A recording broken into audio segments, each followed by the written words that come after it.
Well, good morning, everyone. Welcome to the second day of Out of the Box. I'm so happy to be here. My name is Whitney Cornell. I lead sales and marketing for La Marzocco in North America. This is my third Out of the Box. I came in 2011 as a guest. It was a really exciting time. I was not an employee of La Marzocco. I was here in discussion with the management team of La Marzocco about joining. What I encountered was something so special. It was an infectious enthusiasm for specialty coffee and for the work that we all do. So it was at Out of the Box that I realized that La Marzocco was the place for me. So I'm so happy to be here. I see many familiar faces from around the world. And thank you all for traveling great distances in many cases to be here. I want to also just take a minute to thank the team who curated the content for this event. It's been many, many, many months in the works, and they've done just a tremendous job.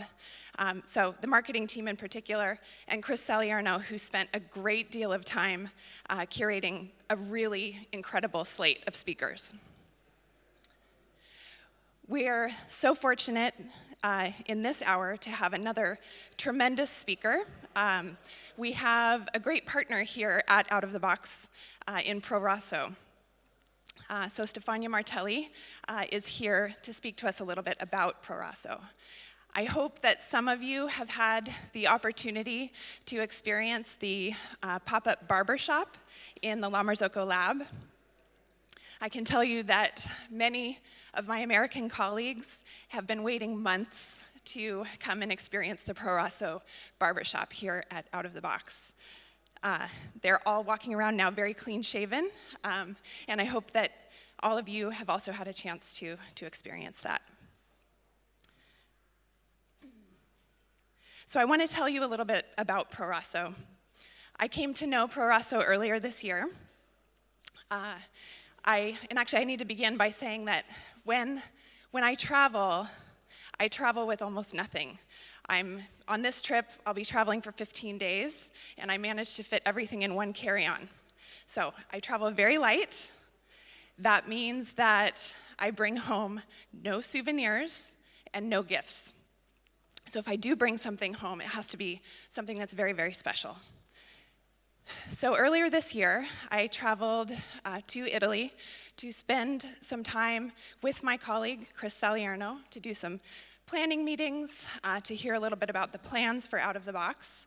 And he told me about a company that he had recently encountered that is based in the next town over from Scarperia, where the factory is.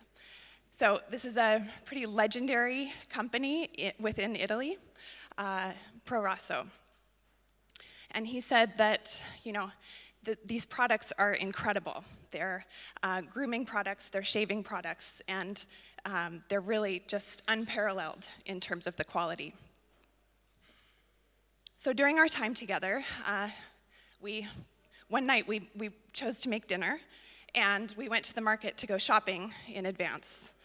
And there in the market were the green and white product line from Pro Rosso. So I decided to sacrifice some of my luggage space, and I picked up some of the products to bring them back to my husband. These products have changed his life. They're really, really incredible. He used to hate shaving, and now it's something that he actually looks forward to, and it's because of Pro Rosso. So, knowing that I was on a 15-day trip this time around, before I left, he said, please, can you bring me more Pro Rosso? And he knew that I was going to be meeting Stefania and seeing the barbershop here. So, something is going to have to stay behind in Italy because I can't go home without more Pro Rosso product. So, Italy is really a country full of gem-like companies that do incredible work and really focus on quality above all else, quality and craftsmanship. Those are values that Pro Rosso shares with La Marzocco. So it absolutely makes sense that they're here with us during this special event. Stefania will tell us more about Pro Rosso in her talk, but Pro Rosso is a fourth generation owned and managed company. And there's something else that La Marzocco and Pro Rosso have in common. Pro Rosso is based in the very small town of Fiesole. That's the same town where La Marzocco operated for more than 40 years. I'm sure that there are many of you in this room and at this event here today who have been to the factory in Fiesole. So we are so proud to continue the tradition of great products and a keen focus on quality and craftsmanship, championing those values for Tuscany around the world. So we're so fortunate to have come to know Pro Rosso, and I'm very happy to introduce Stefania Martelli.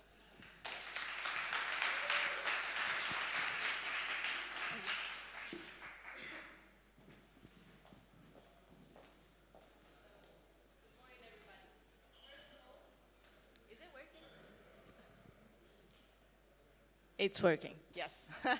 So, good morning, everybody. And first of all, I want to thank Whitney's husband, because consumers always come first. And then I would like to thank you here on this beautiful, to be here on this beautiful Saturday morning, and thank Whitney for the great introduction, and Chris and La Marzocco for asking me here and giving me the chance to talk about my brand. Now, while listening to Whitney's presentation, it struck me that there are very many things that La Marzocco and Pro Rosso have in common. Not only they are close in time and space, as Whitney said, we are from Fiesole, so from Florence, and actually a small town near Florence, as La Marzocco is. And in time, because La Marzocco was established in the late 20s and Pro Rosso was invented in the 40s, so let's say 15 years delay from one to another. But even more so, what is more important, at least to me, is that they share the fact that they both participate in two very Italian, deep Italian rituals that are the one of the espresso coffee and the one of shaving. Those are rituals that are within our culture, our Italian culture. So I bet you know a lot about the espresso, so I'll skip that part, and I go straightly into shaving. Now, so what is Pro Rosso? Pro Rosso is a line of shaving product. It goes from a pre-shave cream to bird carrying. Now, it's experiencing at the moment a very great success in the sense that the international community of shaving identify in Pro Rosso the quality, and pardon if I say Pro Rosso with an American accent, but it's hard to switch between Italian and English. But anyway, so it's experiencing a very favorable moment. We are chosen by some of the best barbershops in the world, and those barbershops recognize our quality of the product and our heritage in history. Now, Pro Rosso is owned by Ludovico Martelli SRL, which is the firm that my great-grandfather established in 1908 in Florence. The firm has a turnover of 55 million euros. We export to 40 countries. So I just want to tell Whitney's husband that if he wants to buy Pro Rosso in the USA, he can. We have 100 employees working with us. Now, in order to understand the success that Pro Rosso is having now, we should go back in history a little bit. So this is a picture of the, let's say that the 60s of everything was handmade by then. And to understand, this is to go back in history in order to understand the roots of Pro Rosso. Now, Proraso was created by my grandfather during the 40s. He invented one single product. There was a that still is, actually it is the product that Whitney's husband likes so much, the pre-shave cream. It is these products here with a different packaging. It was addressed as the miraculous cream. The purpose was that of softening the stubbles and prevent raso burn. And in Italian, it says, il sollievo di tutti i piccoli ma tanto fastidiosi guai del radersi. It means that it alleviates all the problems connected to shaving. And we still have, as I said, this product in our line. So it is the forefather of the line.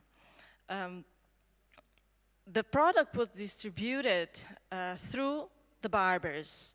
It was a time when Italians would go to the barbers for shaving weekly, if not daily. So the barbers were very widespread all around Italy.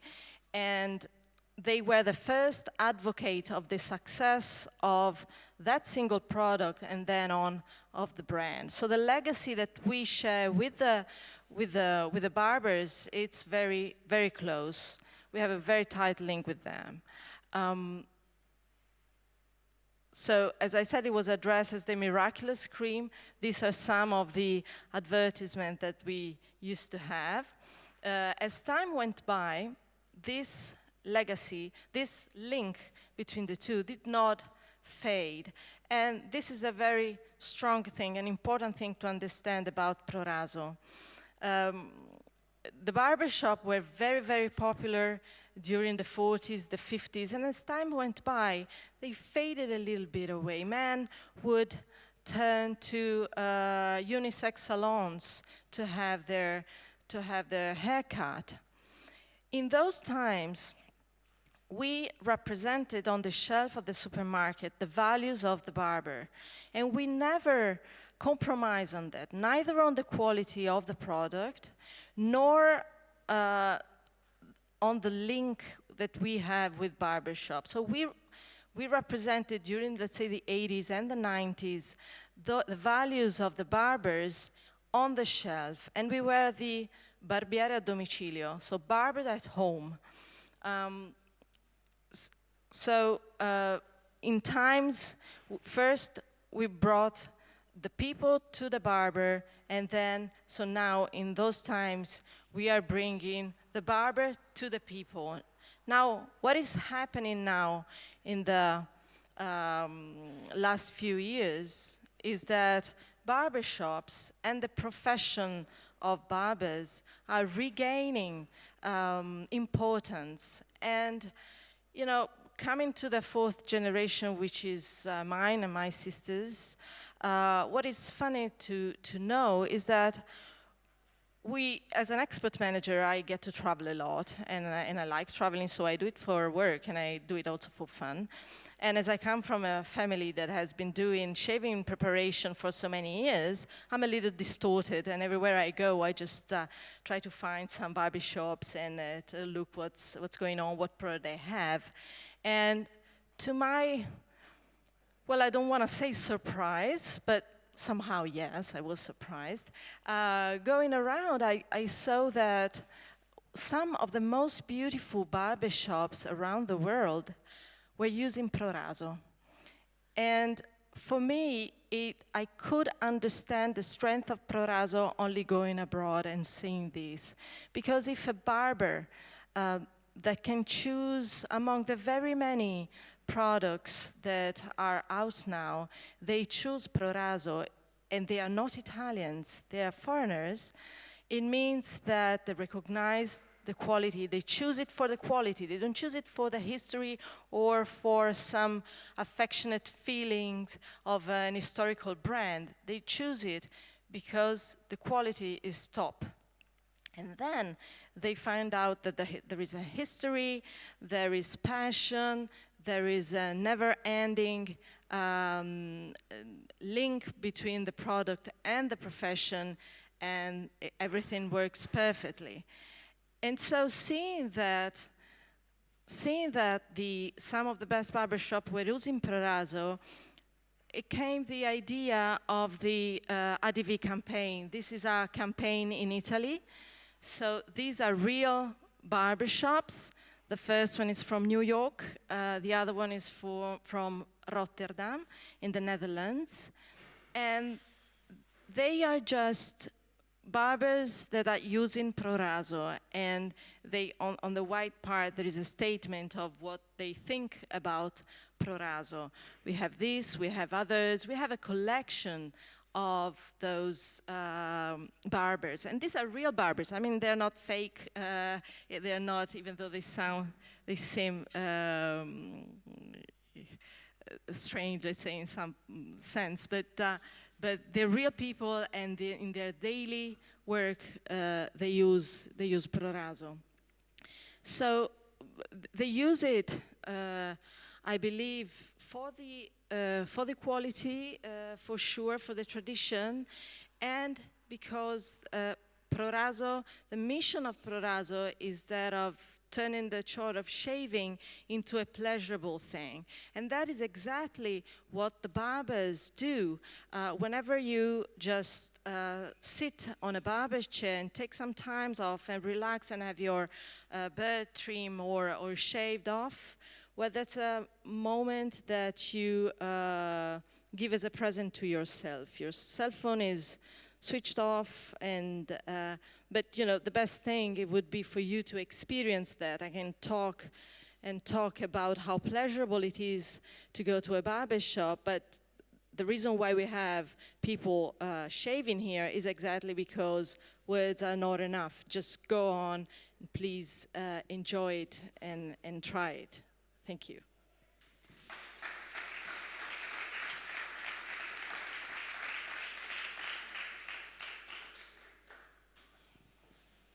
Okay, we have some time for some questions of Stefania. If there are any questions from the audience, I also have a few of my own. Anyone out here? I don't see many cut faces, so I'm good with that. I'm happy. Thank you. So my question is, how did you build the relationship with these barbers and the whole community of barbers? And because, so obviously your product is now kind of their product of preference. Sorry? So your product is the product that they actually use and they prefer to use, and they are ambassadors of your brand. So my question is, how did you engage in the beginning with them and build a connection? You probably said it through the lines, but... Yeah, no, sure. Actually, this campaign helped a lot. First of all, I mean, as I said, we have always been in barber shops in Italy. And one strange thing and very beautiful thing that happened when we used this campaign in newspaper is that Italian barbers came to us and said, and thanked us because we had showed them that, you know, we have give dignity again to the profession. Okay, so that was something that worked very well. They saw these pictures and they said, you know, I want to be like these people, and I'm a barber, but I want to propose barbering like they do. Okay, so they came to us, actually. They came to us and asked us to help them in improving their skills and the way they are proposing themselves to Italians. So slowly, but steadily, we are building a network of barbers in Italy and then abroad, in order to have a tighter link and to build this community. But this was the first step, through a commercial, through showing to Italians men and to Italians barbers, then the product that they were using every day was chosen by them. And so we gave, how can I say, proudness in having the product that they have always used, but since they see that this beautiful shop are using it and this person are using it, they took the product and put it on, okay? And then they came to us, and somebody even wrote to us letters, I mean, by hand. Nobody writes letters anymore, but they do. With enclosing the picture of, say, for example, their father that was a barber, and just writing letters to thank us, saying, oh, you have given dignity to my father's profession, and I would like to follow his steps. Can you give me a hand? Can you help me? Do you know how? And this is a way we are engaging and talking to these people, helping them, even simple things. Like sometimes they don't know, how to arrange their shops. And since for work we are seeing so many barbershops around the world, now I have an idea of how it should be done. So, say, human relation.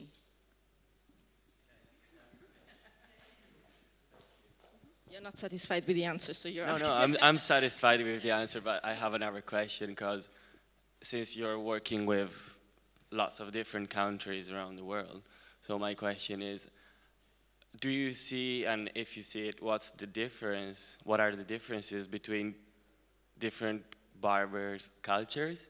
Because I guess they're different in Italy from the US, from the UK, from what kind of, I mean, do you see them as a whole community, very similar, or are they very different?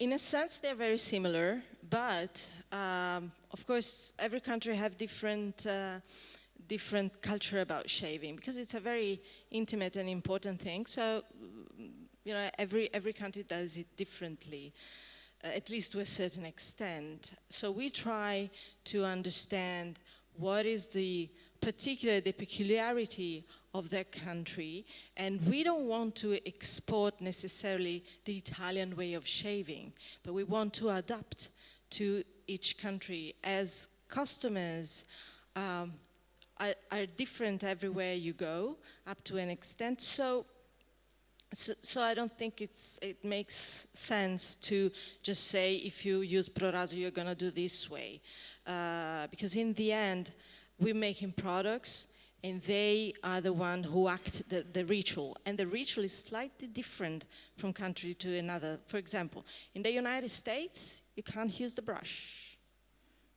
because for hygienical thing, which I don't understand, but still, each country you go. So how do you do that?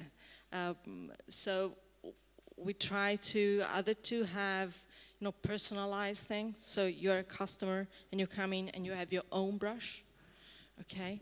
Or just stick to come up with some machines that can make the foam without applying it with the brush or applying it with the hand.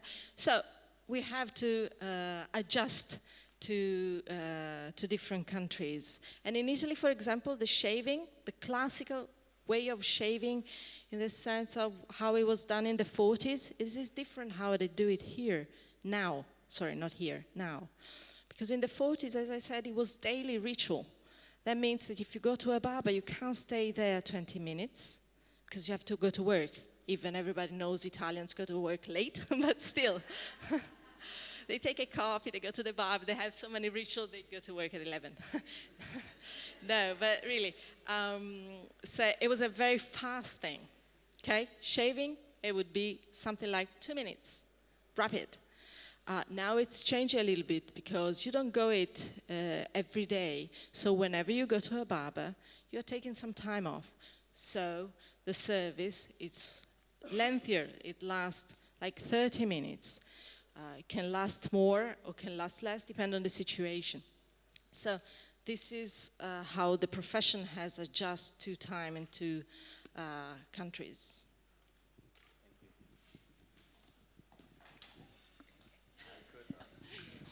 Anyone else? Questions? Okay, I'll ask one, and if there are more questions, I'll come and bring you the microphone.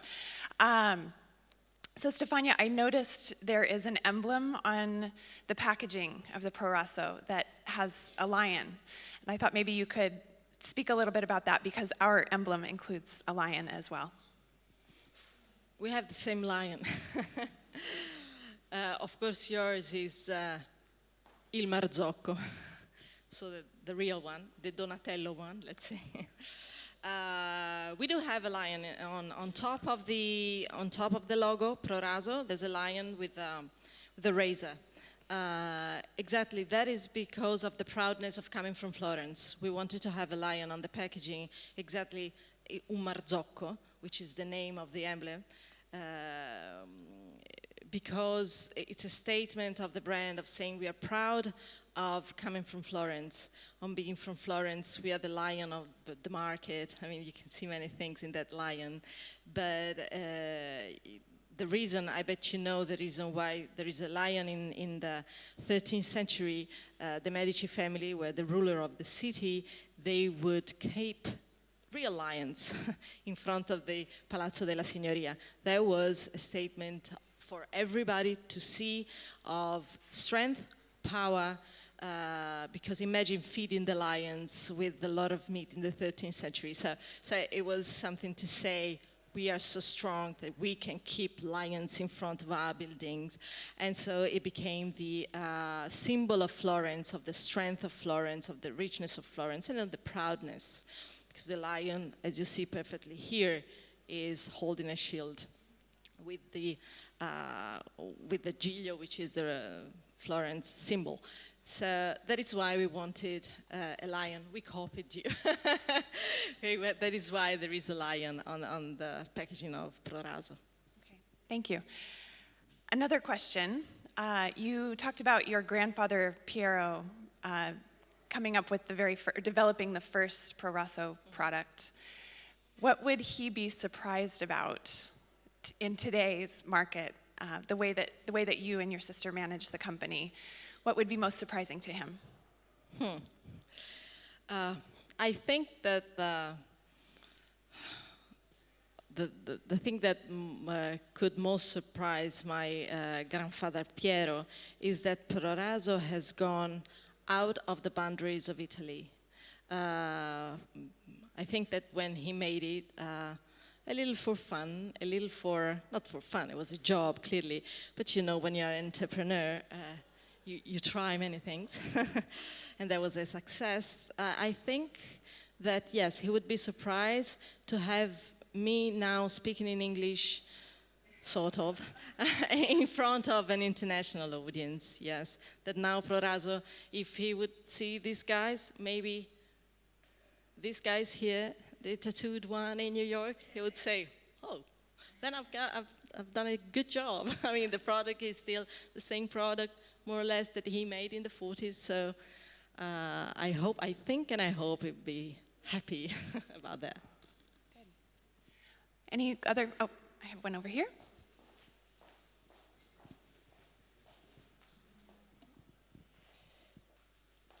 First of all, I'm jealous that I'm not a man, that I can't take advantage of this because it looks very calming and relaxing. Put yourself in my shoes. Yes, I know. I've been thinking about that while you were standing up there. You are glowing, so clearly you've got some good products. But you guys are so lucky that this has continued to be in your family. And was there ever a point where you were worried that someone wasn't going to take it on? Or has it just been the most natural thing to continue through the generations?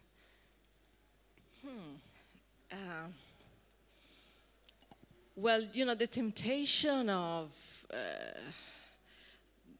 not having the brand anymore in the family is always there, but it is rather natural, I would say, to keep the brand in the family. We like what we're doing. I remember once my father, there are not always wonderful times. Now, it's a very good time. But in times when it was a little rough, some people said to my father, but sell, I mean, why are you keeping this? And he said, and then what do I do? I mean, I love these things. I love this product. No, I want to stick on that. So some stubbornness in the family there was some stubbornness along the line.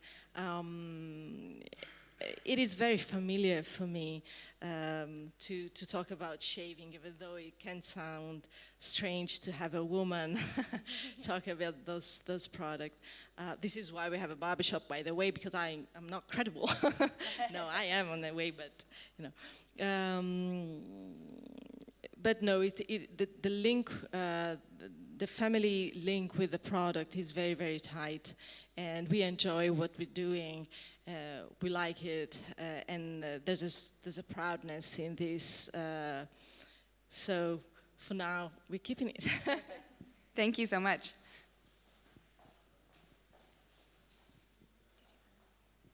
Was there another one? Oh.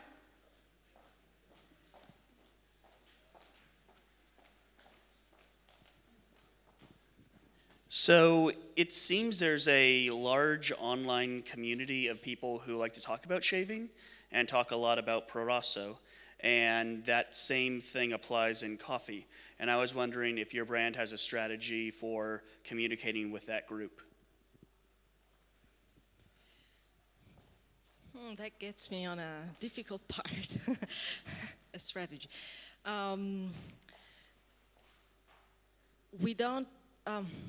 We look a lot at those communities.